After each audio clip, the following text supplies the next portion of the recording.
Everybody wants to make a choice, whether you are having to choose for a meal, or if you want to go to your favorite school or career, whatever it is, you want to have the choice for your own life. And when you don't have it, that's where we don't know how far people can go, because choice is really important for people. Choose life.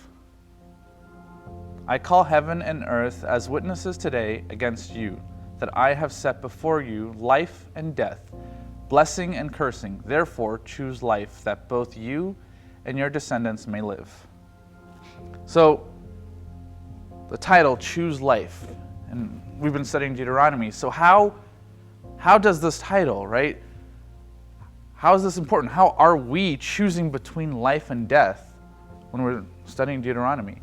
So I was thinking about that when going into this lesson, because it is a very serious and intense question. And the lesson touches on a lot of things. But I basically wanted to start off by focusing on people, almost like the natural instincts that we have. The fact that if we are struggling for life, like we fight to the bitter end, even our own bodies, right? When we're hungry, we are fighting, and the way that our body processes things is to maximize the amount of life that we have. And even with our own minds, we're doing this. With the choices that we make, if we feel like we have to make a choice that we don't like, we might try to find ways to justify it or to cope with it, right?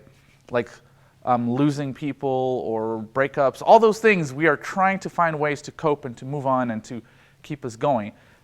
So for us, choosing life, it's vital, it's important. We understand that. But now, there is something greater, right? There's this battle of life and death with sin, and the lesson touches on the Garden of Eden and how sin originated. But I want to go even further than that, where sin actually originated, which was relating to freedom. And the lesson also touches on this, which is talking about our choice. Because what Satan proposed to the world was basically, you don't have that choice. You don't have freedom. It's not actually a choice. You're doing what God wants you to do, and that's it. And that's where I want to look and ponder that question a bit more, because the original sin is basically saying, you don't have a choice, and for you to have a choice, you have to abandon what God wants. And what the lesson is actually showing, and what the Bible really focuses on, is that great controversy, this conflict, this thing that points, right, to this choice that we have, that God is basically proving that we've always had that choice. And in fact, sin removes that choice when God's plan gives us the freedom to choose and be able to have actual life, right?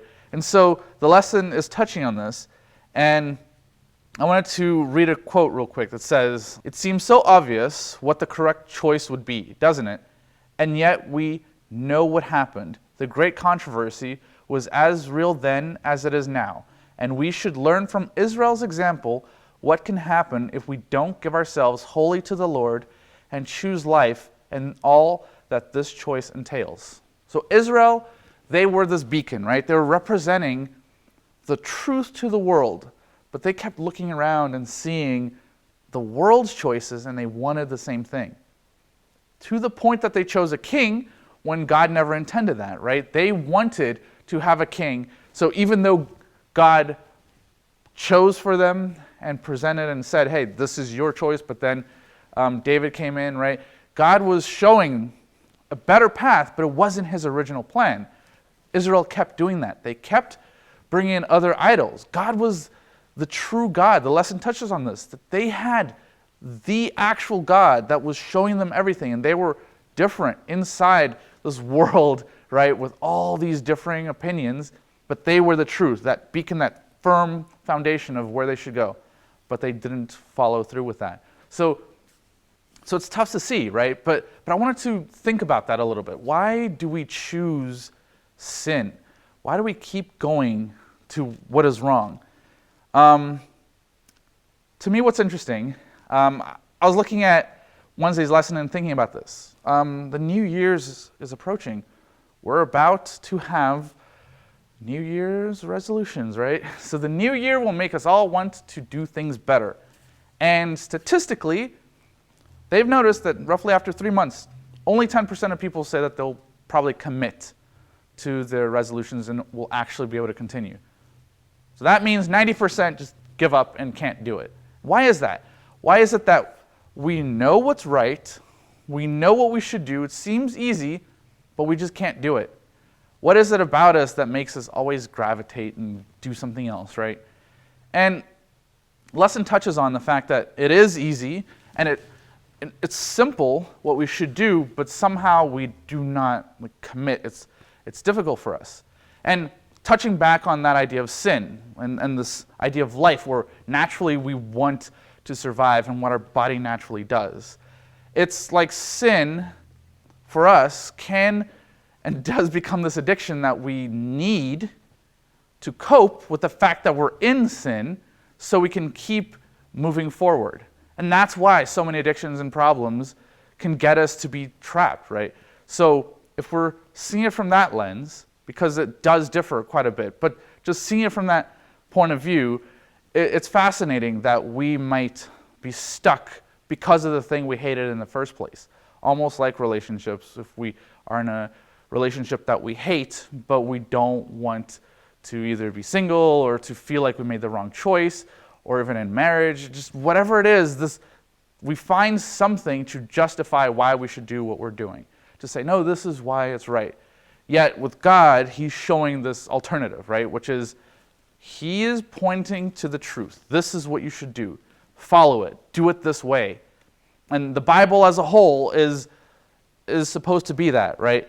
So looking like further Thursday and closer to the end of the lesson, it's basically pointing one thing out. The Bible, everything that we're seeing is basically that manual of how we should do things. It's saying, this is the example of what Israel did, what these nations did around them, the consequences, and we get to learn from that and see, because these stories are acting as a blueprint almost, an example of God's ideal for us. Because, now bring it back, right? Satan is saying, you don't have freedom if you follow God's law. But all of that, remember, God created us. He knows what is ideal for us. And here we're seeing everything that God did in a way that we can understand, digest, feel, and understand. We can look at all that and grasp what he's saying, what God is trying to explain to us, and learn from it. And that's why it is easier. But it's only easy once we recognize our situation and where we're at. Because how can you even know where you should go unless you recognize that you're lost? If you're looking for directions, the first thing is to realize that you're going the wrong way. Then there's the ability for you to go and see, where am I, where should I be going, and point to that direction. So I wanted to look at the end of Thursday's lesson and end with this quote to think about. However different the context, the issue is the same. Will people worship the true God and have life, or will they succumb to the pressures, either overt or subtle or both, to turn their allegiance away from him and face death? Ultimately, the answer lies within each individual heart. God did not force ancient Israel to follow him, and he won't force us. As we see in Revelation 13, force is what the beast and his image will employ. God, in contrast, works by love.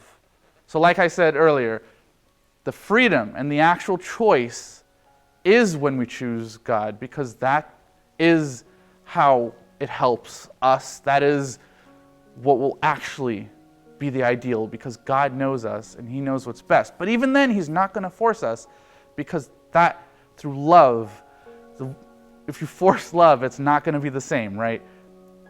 That is what God is choosing. Sin is pushing and manipulating and bending us to hate it and then blame others and have all of this. And you see that in Israel. But here we see the example for life, because it's not just health.